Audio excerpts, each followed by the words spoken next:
Hi guys, Magdalena here, Wealth of Coins. Nice to see you all again.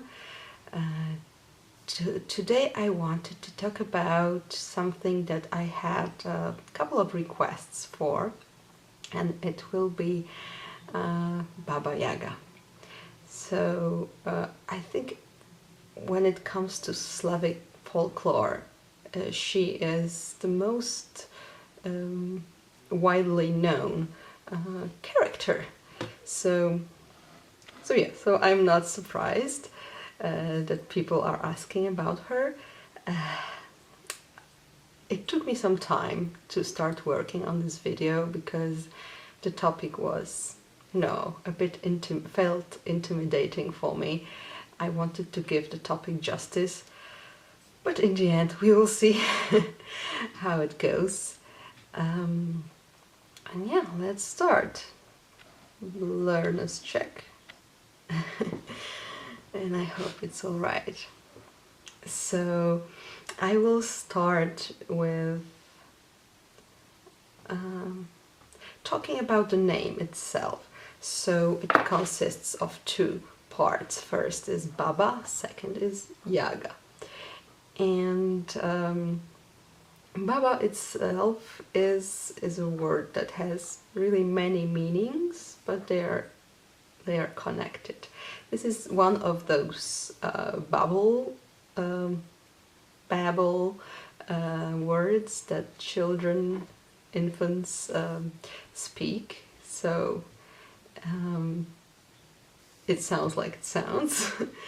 And what it means either a grandmother or woman, and also this is like the root word from which like diminutives come from. So we have baba, we have babka, we have in Polish we have babcia for grandma, while grandmother is babka. And other meanings, it could be a village healer or a midwife, just a female who would know stuff. Also, there's a variety of female demons, such as Golden Baba or Iron Baba or Corn Baba or Berry Baba. So really wide variety. Then we also, again, disclaimer as usual, I talk mostly from the Polish perspective because this is what I have greatest access to, but yeah, many Slavic beliefs are similar to various Slavic nations. So I hope it will be helpful. And so in Polish we have baba or babka for yeast pie, not pie, cake. It's shaped like this. I will hopefully pop a picture here, but anyway, something like this. And the most popular ones are made always for Easter. Then we can say babka for mud pie. So these things you used to create in the sandbox when you are playing. There's also a number of herbs that are called babka. For example, plantain. Hope I said it right. So yeah, I see it as just this female element in our lives. This is Baba. And if we remember that we have some, like in our old chronicles, there are records of decrees forbidding, for Slavic people, forbidding creating human figures from bread, and female ancestors were called baby. It is plural from baba. So we have 4 fathers, which is dziady, and 4 mothers, baby. So we can see a connection here, possibly other than those, you know, Easter cakes. There were others, other images, possibly images of like ancestors. We know about masks of ancestors being created, but it's possible that also like shapes of people. And who knows, maybe this Easter cake is called baba or babka because there used to be some kind of cakes or bread sculptures representing ancestors. And that's my husband. Okay, got distracted. Yeah, it's normally I record during the day, but now we have a long weekend here and I really wanted to record this video now. So I'm doing it in the evening, and I think also the evening is a suitable moment for the topic. Anyway, I have my candle here. Look, it used to be an egg, Easter egg. But anyway, where did yeah, so very possibly the images of the ancestors were being created for various ancestor-oriented celebrations, such as dziady and baby. I also learned that in Belarus, to this day, and that's thanks to Asia Monomka, thanks Asia, actually women, are still worshipping stone idols called baby or dziewczynki, meaning girls. Some kind of female deities. Then we get to the second part of the name, which is Yaga, or in some areas also Jędrzy Baba or Jerzy. We hear also Jęga, Jędza. In Polish, Jędza is yeah, you could call it like a really nasty woman. Oh, she's a Jędza. So actually the etymology of this word is not very clear. It can translate to something like torment, terror, danger, but there are also theories connecting her name to a serpent, which like in Old Slavonic would be onge, something like that, and in Polish it's wąż. Interestingly, we also have a snake king Aji in Iranian beliefs, and Baba Yaga is often connected with snakes. Also in Slovakian folklore we get Baba Drašnica, and she's like a similar figure to Baba Yaga, and Drašnica comes probably from drak, which is dragon. So again, snake, serpent, dragon. And the word itself is connected to druja or drauga from Iranian belief, a snake creature. The meaning of horror also reminds us of the Gorgon from Greek mythology, and she was also connected to snakes, and she was keeper of secrets. So yeah, let's sum up the appearance of Baba Yaga in folklore, and this weird glow is from my iPad because I have my notes here. So she appears in many fairy tales, and what they have in common we can sum up as often she's portrayed as a typical evil witch who captures the children and put them into a cauldron and boil them and eat them. So she's a scary, really scary creature, and you can tell by all of those meanings of Yaga, so terror, horror, danger. She's definitely dangerous. Usually she is represented with some kind of a defect, so a bone leg, or she's half blind, or she has really long breasts with which she can strangle you, or a very long nose, and other nasty things. So to this danger, physical ugliness is added, and also age. She's an old woman.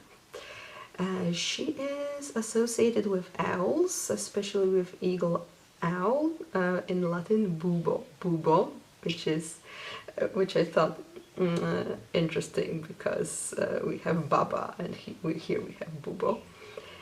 And wolves, cats, ravens, so all of them nocturnal animals.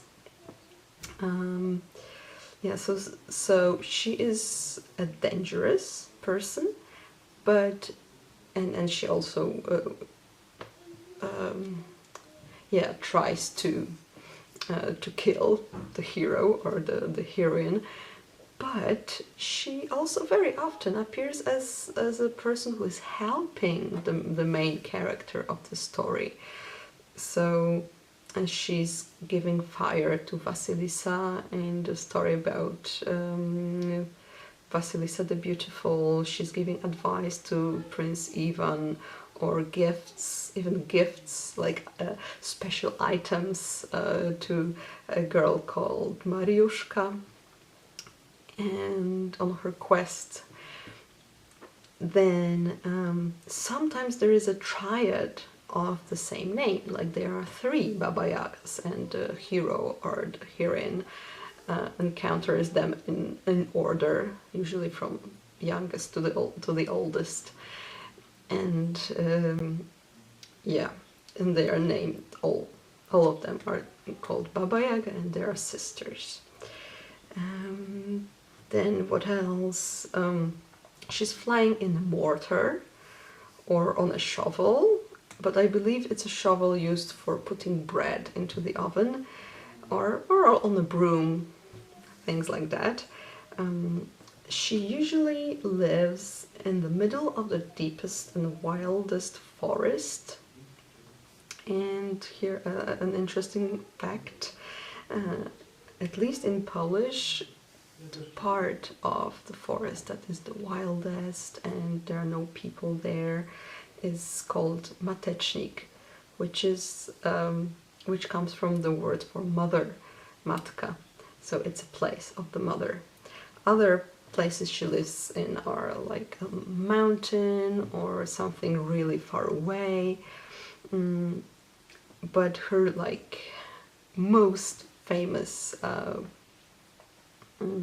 house is a hut on chicken feet that is turning, so it can turn.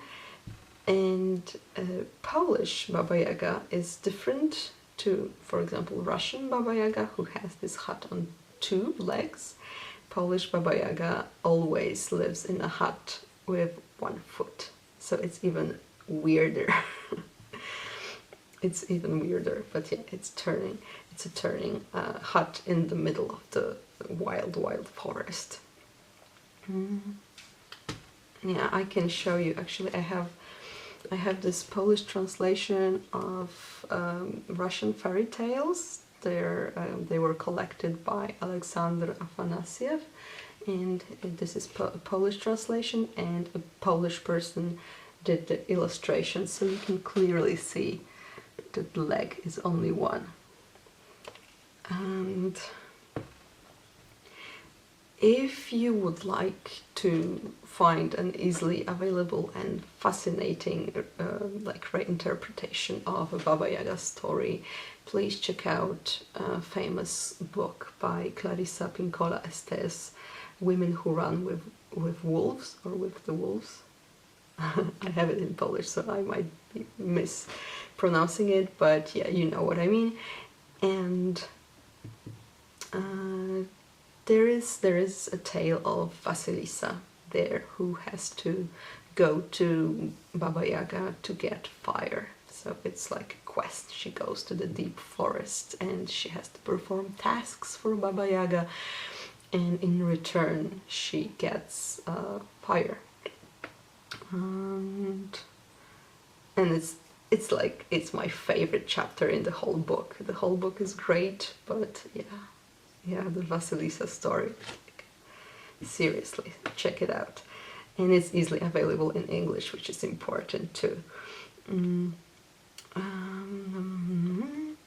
So yeah, how she gets the fire, she gets it inside of a skull. So it's like she gets skull on a stick, and the fire, the coals are burning inside, and it's like a skull lantern, which is cool in itself.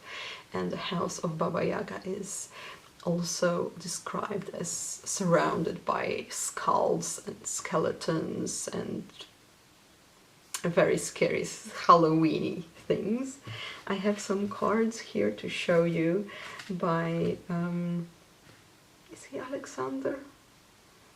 I may be saying the name wrong, but his last name is Bilibin. He was a Russian illustrator, and I love his pictures. So here you can see Vasilisa coming back. There's the hut surrounded by scary skulls, and she's coming back through the forest with the skull. Here is a portrait of Baba Yaga herself. She's riding on this mortar, and there are toadstools here. How cool is that? Then we arrive at this. This is also Vasilisa on her way to Baba Yaga's hut. She sees three riders. First she sees a white rider on a white horse. Then she sees a red rider on a red horse. And lastly a black one, but I don't have a picture with it.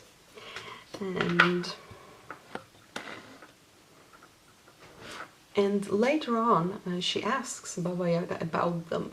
What are they? And she answers that the white one is my bright day. The red one is my red sun.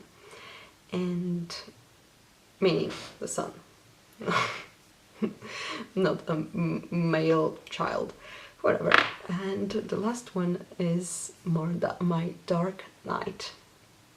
Meaning, again, not knight with a sword, but the night when it's dark.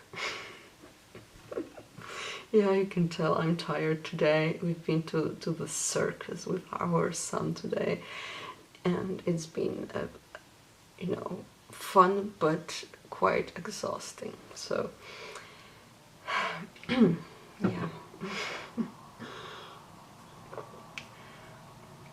So to sum it up, we can see that we have those three colors, white, red and black, and they're often connected to the triple goddess. If you've read anything about the triple goddess, you would have heard about it for sure. Then we have this clear connection to death, and so many people see Baba Yaga as the death goddess. And she has clear connections to the other world, so all those snakes and scary stuff, and living far away, so living in the forest. The forest is often seen as the other world, the world of the unknown, of the dead. And to ancestors. I think this skull that Vasilisa gets, it's clearly a connection to the ancestors. I have some pictures from this book for you. So Baba Yaga appears really often in Russian fairy tales. Here, this is a quest of a girl called Mariuszka, and there are actually lanterns with horse skulls. But yeah, these are skulls on sticks. Then this is the Vasilisa story. So she's with the skull lantern. Oh no, I lost my bookmark. Damn it! Oh, but I found the picture. So yeah, this is Vasilisa seeing the white knight, the rider. Let's not confuse knight with knight. And lastly, this one, it's about probably Ivan. It's usually about Ivan. So yeah, he was traveling to find apples of youth. And anyway, again, the hut here. So this is this, and going forward, I was wondering whether to connect Baba Yaga more to goddess Marzanna, about whom also people wanted to hear, and this topic is very intimidating for me because it's so interesting and massive that I still haven't made a video about it, but fingers crossed I will. Anyway, Marzanna is seen as a death and rebirth goddess, and so goddess, sometimes a bit like seen similar to Demeter from Greek myth, so goddess of the cycles of like vegetation that's like is being born in spring, then blooms and bears fruit and then dies, and again and again.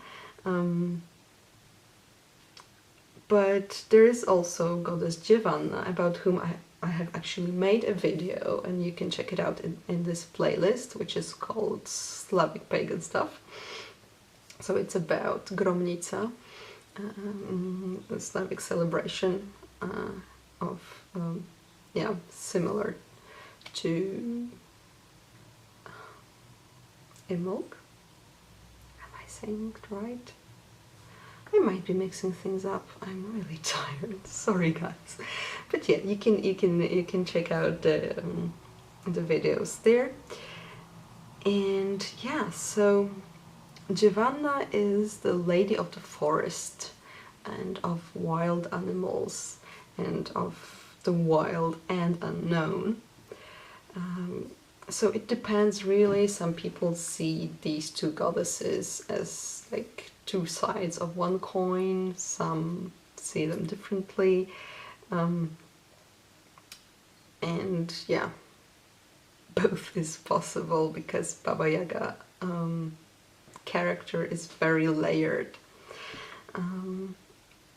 So yeah, so she's also like a female elder and an initiator of youths. And this is very clear to me, because when you read those fairy tales, she always gives tasks to the hero or heroine, and also she's threatening if they fail to do them, she will kill them. So there's this motive of fear. She's still very dangerous, but on the other hand, she's actually helping, and so she's threatening, yeah, I will kill you, boil you in a cauldron. In a cauldron, no, it's a cauldron of rebirth. So she's like a person that takes you through your rites of passage, that you have to go through some tasks and hardships and die to be reborn as a new person, like a member of the adult society, something like that. Yeah, you have to die to be initiated and reborn. And lastly, I will talk a little about like my own vision of her. It's not really something I can prove. I have some ideas, or I've made some decisions about it, and this is just my stuff, so it's not obligatory to watch, but yeah, if you're interested. Oh yeah, one other thing. Oh, this one for last. Anyway, so for me, at this moment, I mostly see Baba Jaga as kind of a priestess of goddess Dzivanna, or like one of her faces, let's say, as the initiator. So she helps you go through those steps in your life. What's interesting for me, she seems to be ruling over she's ruling over those three riders, the white, red and black. And for me, this marks her as a Uranic goddess, a heavenly goddess. I would go as far as interpret these three as the sun, the moon and the night with the stars. So the white one would be the moon, the red one would be the sun, and the black one would be the night with the stars. Her house it's a really curious place. So again, this hut that is on a chicken foot or feet, and it's always turning. It reminds me of the tree of the world that stands in the middle of the world, or also from Western Slavic beliefs, a pillar. There's a pillar in the middle of the world, and it's always turning, like everything revolves around it, and there's the pole star on the top of this pole or pillar. And then what I wanted to show, there are people who have really wild ideas about it. So I have this book by Grzegorz Niedzielski, and he mostly writes about, he writes about Slavic and especially Polish belief, connecting it to the stars. And he writes a lot about Orion, the constellation of Orion, but also Cepheus. Am I pronouncing this right? So anyway, Cepheus is a constellation in the shape of a little house, and it also has a folklore name. It used to have in Poland the Virgin Mary's house, and Domek Matki Boskiej, so house of the Mother of God. And yeah, so it wouldn't be really surprising to see the tree of the world as the Milky Way, through which the souls travel to the other world. And yeah, this is how he sees it.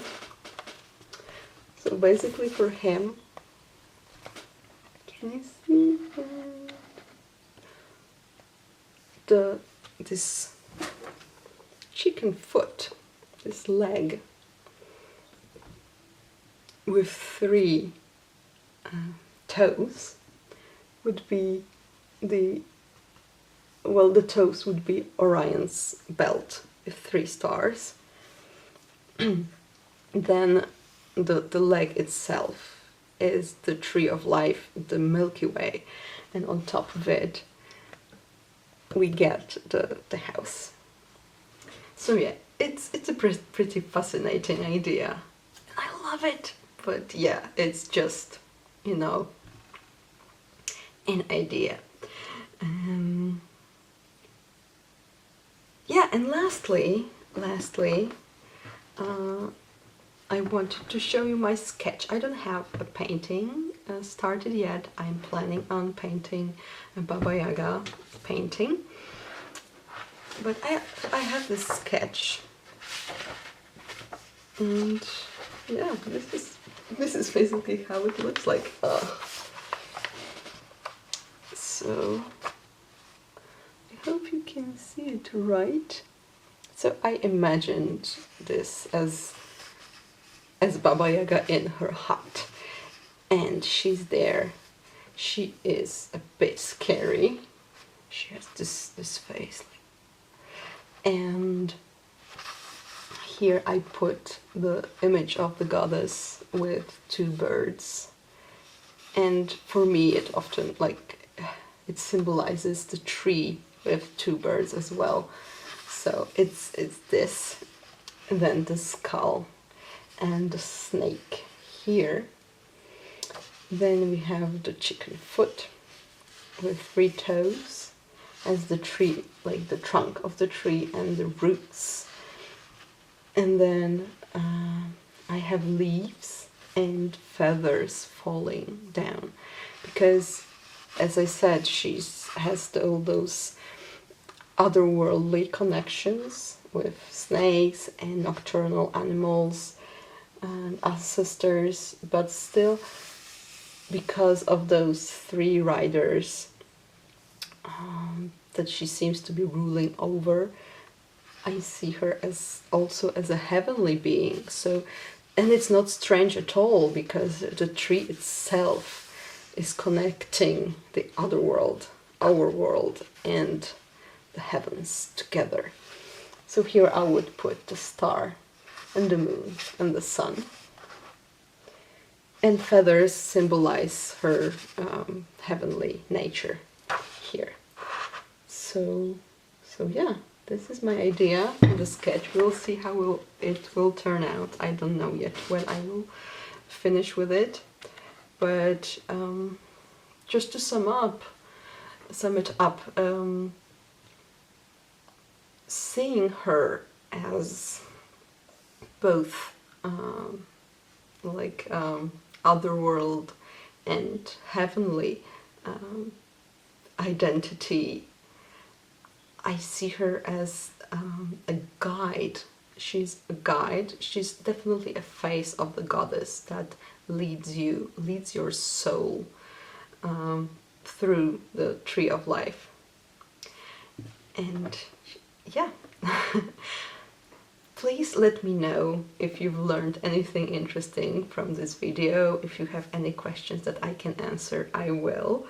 If you have anything to tell me, like about her, I will gladly listen to it. And I hope you've enjoyed. Thank you so much for watching. If you've enjoyed, please hit subscribe or give me a thumbs up or leave me a comment, so that I know that you've enjoyed it. It motivates me really. So thank you so much, and I will see you again soon. Bye.